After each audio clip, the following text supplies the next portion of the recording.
In today's class, we are going to discuss about planning principles. So this is the second activity or second phase of a process frameworks, right? So if we'll see the first principle, understand the scope of the project. What is the first principle here? We are going to see understand the scope of the project. First of all, what is the main purpose of this project? Why are we developing this particular project? And what is the destination of that particular project? So you should understand those things. Okay, then you will be work in a proper way. If you don't know the destination, if you don't didn't understand what is the main purpose, what is the usage of this particular project, means how you are going to, okay, make the things related to that particular project. It's impossible, no? Okay, if we are doing something, so what is the main purpose of that particular task? If we are doing without destination, if we are doing means what it is.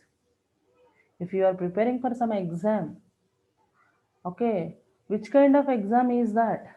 It's just mid examination or semi examination, okay, or otherwise some slip test. Like that, if you have some idea related to that exam, then you will prepare accordingly. You'll prepare accordingly. So without knowing a clarity picture about your destination, without knowing which exam you are going to write in tomorrow or day after tomorrow, like that, so how you are going to prepare, how you are going to gather the inputs, and how you are going to prepare for that particular test, which kind of exam you are going to write, what are the total marks for that particular examination.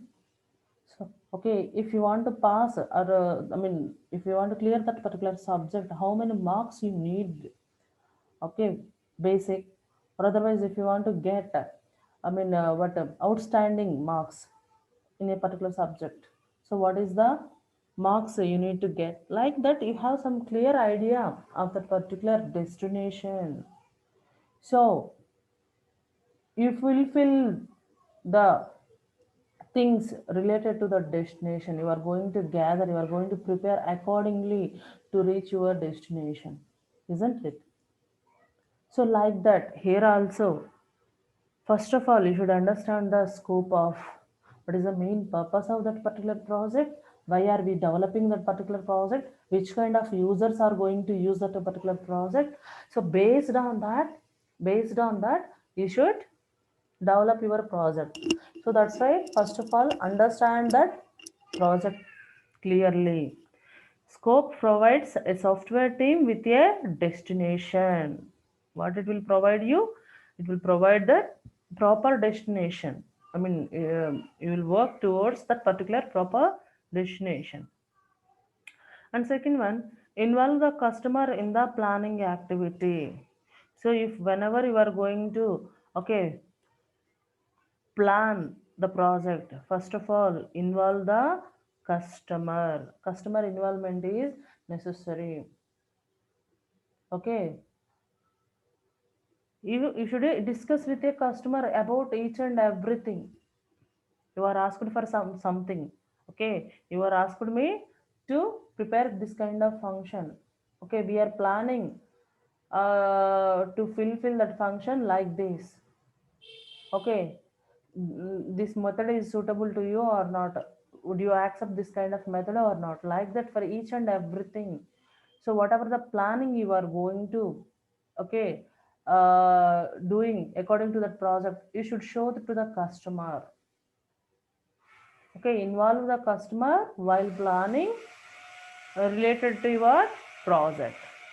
That is a, it will give some, it will give some clarity in between both of you two parties. The customer got some clarity about, okay, how this work is going on, and also you also get some clarity, okay, towards Okay, this is the one exactly asked by a customer, like that. If you discuss with him means, so if he said that exact, that what a story, whatever you are planning that is related to his what future, so he may said okay, continue.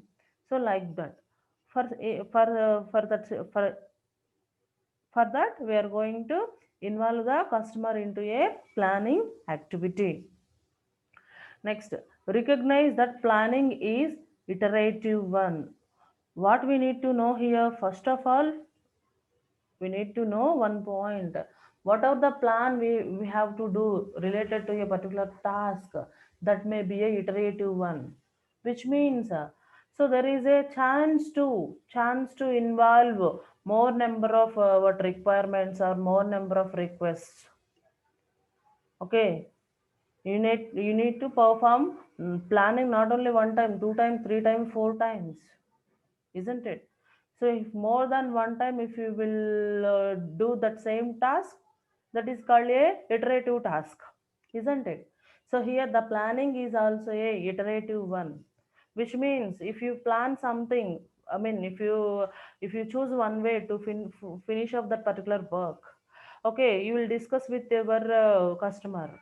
He said it's not good or it's not nice, or otherwise add more some functions, I mean more some points to that particular thing function.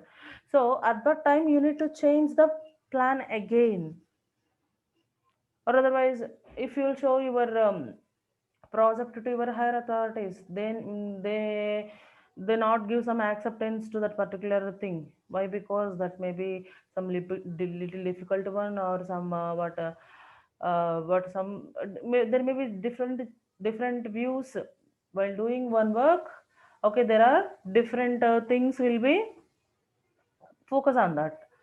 So in such a cases, your superiors also won't accept your plan. So in such a case, you should change your plan according to their wish, isn't it? So like that, the planning is a iterative one. Okay, first of all, it will got some outline. Next, like that, you are going to add some new features or new things to that particular work, right?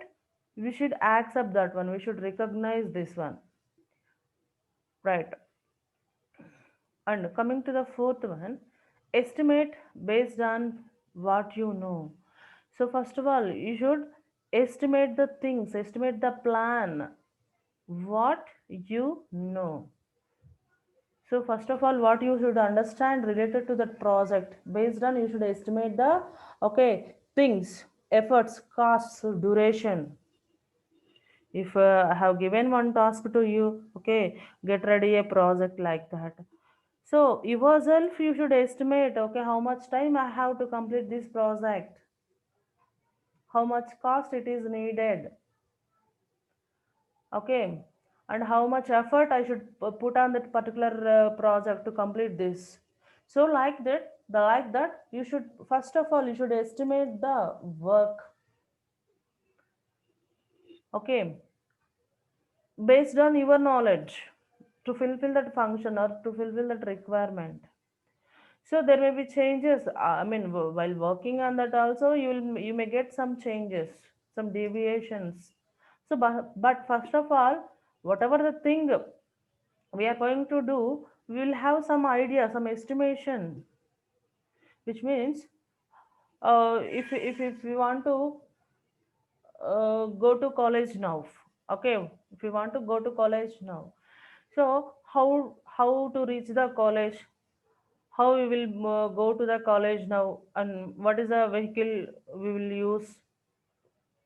For suppose if you will go by bus, what is the cost?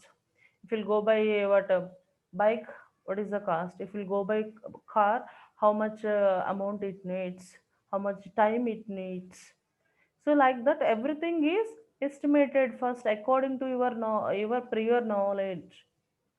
Okay, it's not sometimes it will be exactly whatever you have estimated, it will done exactly. So if you assume Suppose if I'll go by bike from here to my college, okay, that petrol cost, it will only just it's 20 kilometers to my home. So this much of petrol is needed and this much of time I needed. Like that, you have some estimations. Sometimes you may need, you may reach exactly to that time, to that cost, everything. But in sometimes it may deviate it. It may deviate it, isn't it? Suppose any traffic jam is occur in some place, so what happens there? So the time and some also petrol, so like that it will consumes more time and more petrol to reach your destination. Okay, so like that you should think, estimate about a project, what you know fundamentally. Later the changes will be done, right? And if we'll go for a fifth principle, that is, consider risk as you define the plan. What we need to consider here, you should consider the risks. Okay, if you define one plan to that particular project, you have get ready a one plan to that particular project. Okay, as well as you need to estimate what kind of okay risks will be occur if you will follow this kind of plan. So how to handle those risks? Okay,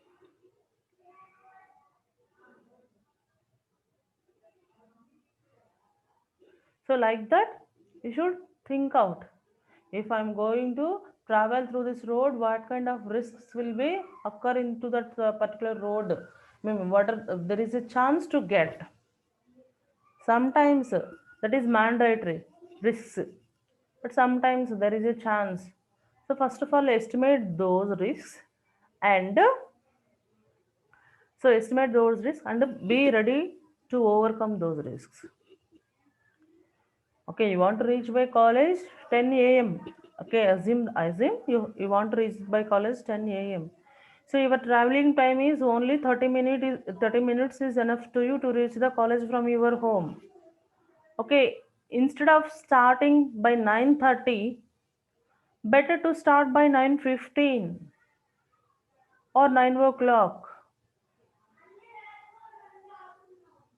Okay, why? Because okay, while you thought okay, it is I will reach the college within 30 minutes if nothing is happen.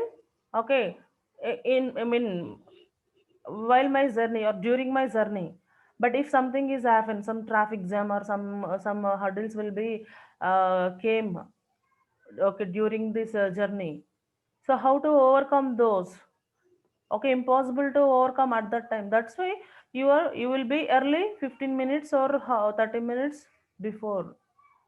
Okay, like that you should estimate the risks in front, whichever you have. Then get ready with a solution, how to overcome or how to handle such kind of okay risks. Clear? So that is, so you don't neglect such kind of risks, just consider those also. If it is a really an important meeting or important exam is there, okay, already if you in in regular college just okay, you will go the time whatever you have fixed. But if there is a exam, if there is a exam, you must plan, okay, 15 minutes or 30 minutes early to that particular center, isn't it? All are following like that only, because if anything hurdles will come, okay, to reach that particular destination, to overcome those, you are pre-planned, you are pre-planned. So in regular days, whatever you will be following, whatever the timetable you will follow, that is okay, it's okay. But in examination, I think you all follow a different times to reach the college. isn't it? Why? Because you don't want to miss out that exams. You don't want to late for that particular exams. So that's why you will reach early, right? So like that here you should do the tasks. Coming to the sixth one, be realistic. What it is?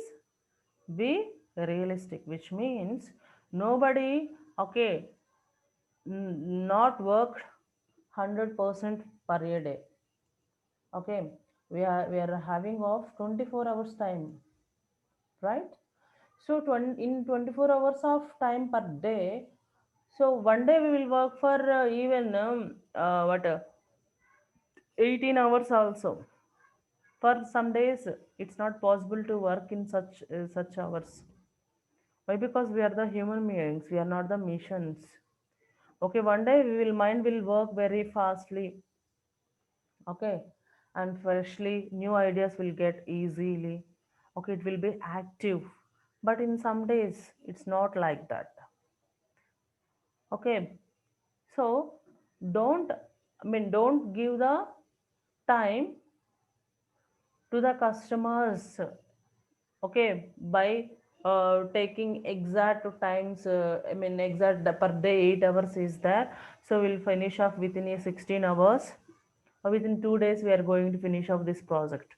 Don't give the time, whatever you have what fixed or considered, that's not work for all the times, because we are the human beings. If you need of 2 days to complete that project, better to tell him we'll finish off within 3 days, or we'll finish off within 4 days. Okay, nobody is going to work per day 8 hours continually, isn't it? Is it possible? No. So that's why, first of all, whatever you are doing the work, okay, so that work, I mean, by whoever working on that project, those are also people. They have their own tensions, they have their own family tensions, some what subject tensions, some different areas, different problems will be, okay, there with the people. So consider all those things, keep in mind, and you will work accordingly, and you will give the schedules or timings by following that, right? So always think in a realistic way. Clear? Next, seventh one, adjust granularity as you define the plan. So first of all, there is a granularity situation, which means you should give the works in higher levels. I mean, you should plan your project from top to bottom. So what is the, you are going to divide the work to each and everyone. So if you know, individual knows about their work, that is more enough to them to work on that, and no need to tell what is the second person work, what is the third team work, what is the fourth team work. No need of sharing each and everything to the people who are in work. Which means, if suppose I asked you to give the seminar on different topics, I asked you to give the seminar in classroom on different topics. At the same time, I have allotted some topics to each and everyone. Okay. So you, at that time, you should think about your topic, whatever the topic is assigned to you, and prepare according to your topic. That is enough to you. Okay, and I mean, there is no need of knowing whatever your friends' topics. Okay, is it a big topic or a small topic, right? So involvement of your friends' topics, that is not a good thing, and what is the topics and what is the content into that, and each and everybody's content. Do you need each and everybody's topic and each and everybody's content? No need. So you will be care for your topic, whichever you are going to give the seminar in class. Okay, you should prepare accordingly. You should get ready notes and preparation according to that particular topic, whichever I have allotted to you. Okay, that's it. That is your job. If I have allotted some topic to one of your friend, means that is his headache. He will work out on that particular topic. Okay, he will prepare according to that. But you no need to involve into his topic and his things. Okay, here also while working, okay, we are working. There is a lot of works are going on in a company, in an organization. So if the work is divided, I mean, design team and some planning team, coding team, or even coding team also different teams, team one, team two, two and three team, like that. Okay, there is hierarchy in that particular organization. So you should concentrate, you should work, okay, only whichever work is allotted to you. Okay, no need to take, involve into other activities. If somebody is allotted to you about one function or one user interface, you should work on that, and no need to go for testing a person's work and some other works, and some designing work on some what communication with a customer. That is all not our works. Whatever the work assigned to us, user is some interface, designing of some interface, just we will take care about that is enough. So like that you should work, right?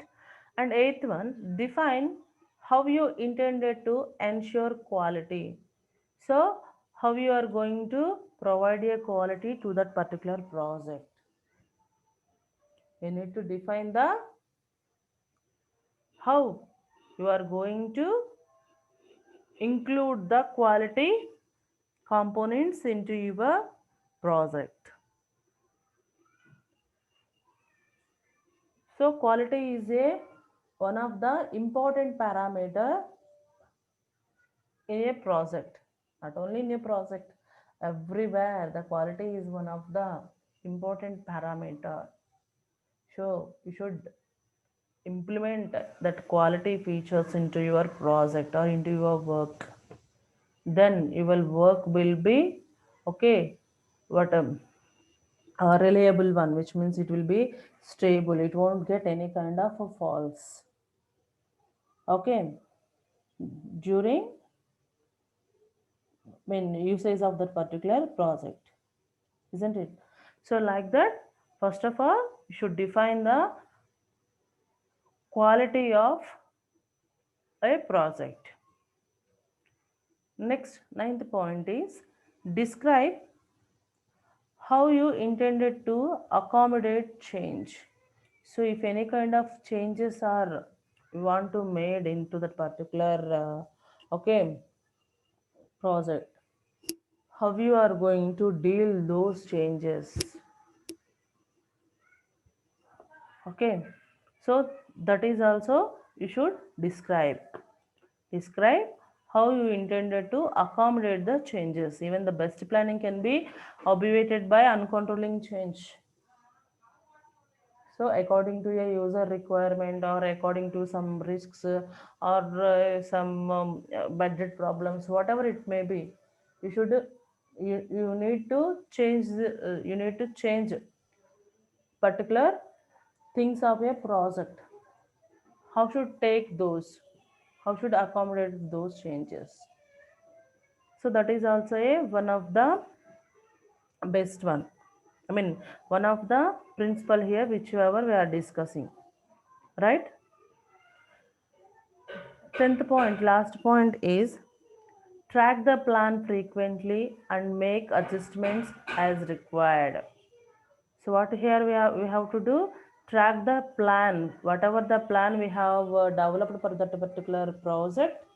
Okay, you should follow up that particular plan, whether the work is going on to, I mean, whatever the plan we have I mean developed, the work is going on according to our plan or not. Should track everything, okay, frequently, and make adjustments as required. If any adjustments you need I mean you need to include, you should include at that time. So for that one, so our work is going on according to the plan or not. If anything is adjusted, we are ready to adjust itself, isn't it? So these are about the planning principle. Till now we have discussed about 10 planning principles, right?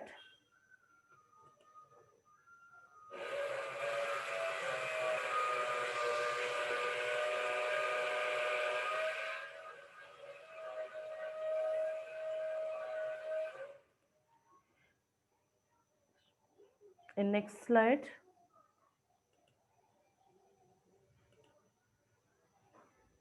now we are going to discuss modeling principles. So communication phase is over.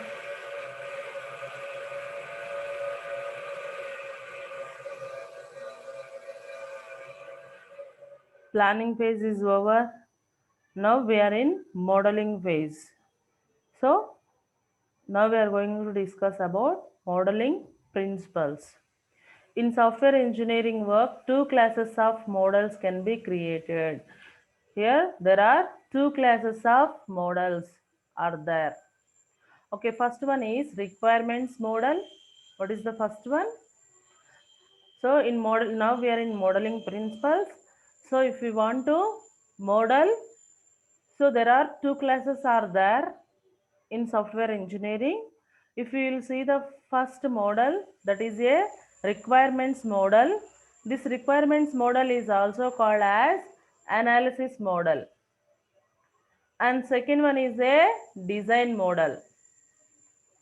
So coming to the first one, requirements model. What requirement models okay includes? It represents the customer requirements. What it represent? The requirements model will represent the customer requirements by depicting the software in three domains. By depicting the software in three domains. First one is information domain, functional domain, and the behavioral domain. So first of all, it will give the information about the requirements of a customer. Okay, whatever the requirement of a customer, okay, based on that requirement, it will divide that requirement into a three domains. It will divide the requirement into a three domains. First domain is information domain. What is the first domain? Information domain, functional domain, and the behavioral domain. What is this informational domain has? What, okay, what is the requirement?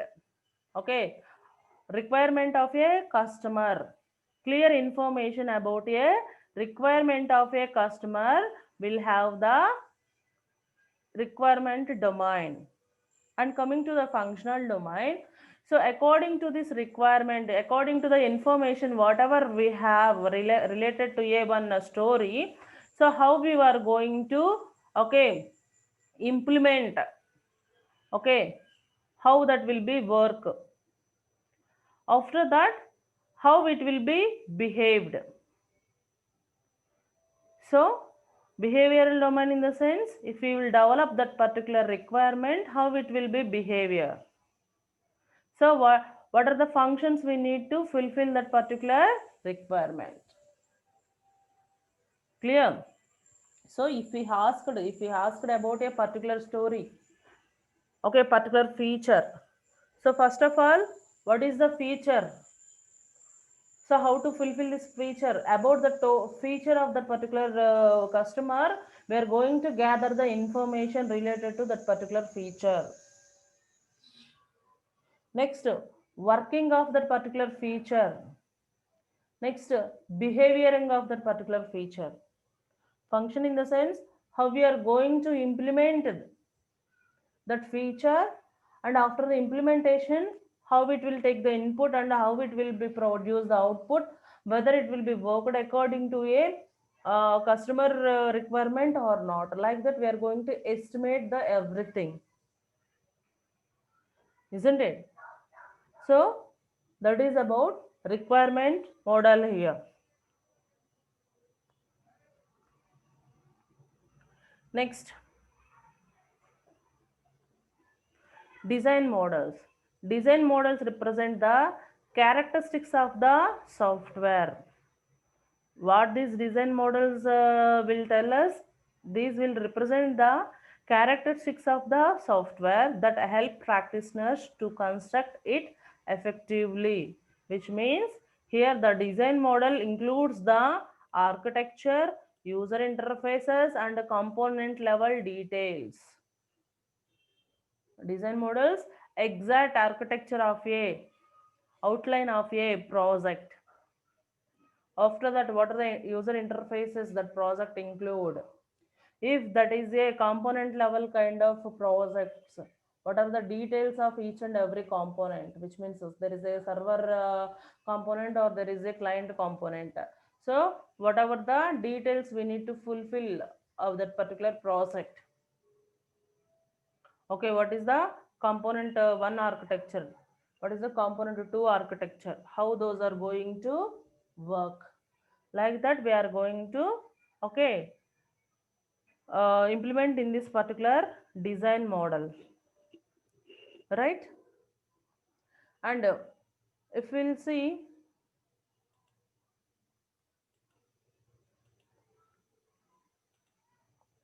the requirements modeling principles here, two kinds of there are two classes of modeling principles are there. First one is requirement, second one is design models. So first of all we will discuss about and not only those 3 points related to a requirements modeling, so there are other points also there. So first of all we will see about those, right? Coming to the first principle, the information domain of a problem must be represented and understood. What we are going to do? The information domain. What are the actually what is the exactly the feature of what is the customer need? For which kind of feature he asked? Okay, first of all, we need to take or collect the information related to that particular feature. Okay, gathering of requirements, gathering of information related to that particular feature. Okay, uh, so what is the example?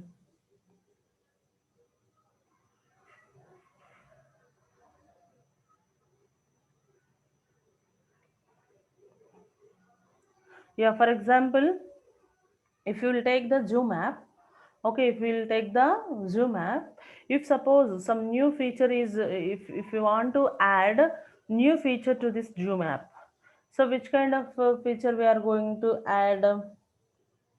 Hmm?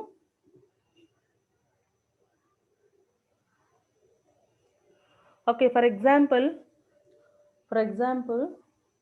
messages chat box, whatever we are discussing in daily now, so the chat box messages saving. Okay, if I want to save the chat box information, now we are saving the recording session, I mean recording the everything whatever we are speaking, discussing in a meeting. But okay, there is no it's not there one option, that is chat box. Whatever we are discussing through the chat box, the chat box recording is not available in zoom app. Okay, we want to include that chat box recording option into this particular zoom app. Okay, that is my feature. I want to add chat box recording feature, right? So in such a case, that is my feature.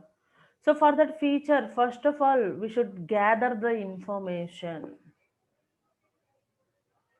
Okay, so how I mean, what is the main feature? Okay, chat box recording. For recording of this chat box, whatever we have to do.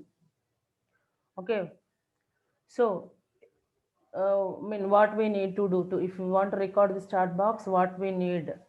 So how we are going to implement that one. So everything you should put right information related to the chat box. Then that is called a information domain. And coming to the function domain, functions in the sense, just if we are going to include, okay, this kind of things to record the chat box, chatting. So whether it will be suitable or not, which kind of function is suited at this place. Okay, so like that. So if this chat box is needed to store at a user computer, host computer, or they want to save this one in cloud, or they want to save those charts in a Zoom server. So like that, they have to think about the functioning of that particular chat box. Later, if they implement that chat box, okay, later they'll check the behavior of the chat box, whether it is working according to a user requirement or not. So like that, we should gather the information related to, if we will implement by using this kind of functions, so what is the output, what is the outcome we will expect? What is the outcome we will expect? That is called behavior. Okay, if you will use this one, how it will behave. If you will go for some other model, how it will behave. Will use some other thing, how it will behave here. Okay, which kind of recording which kind of recording things we are going to include it into this particular chat box. Like that, we should take care about each and every point in your requirements modeling. So after that, behavior. Okay, behavior of the software must be represented. So the models that depict information function and behavior must be participated in a manner that uncovers detail in a layered fashion. If something you have implemented in these models, okay, sometimes it will be, I mean, uh, sorry.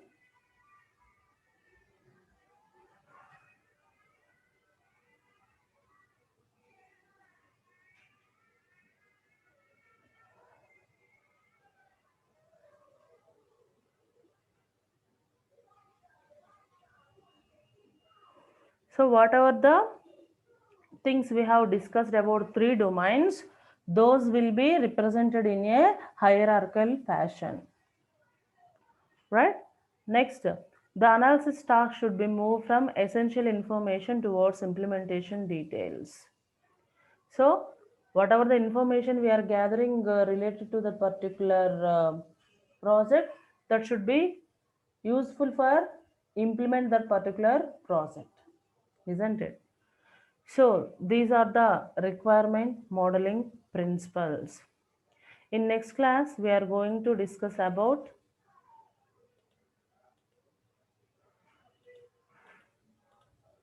design modeling principles.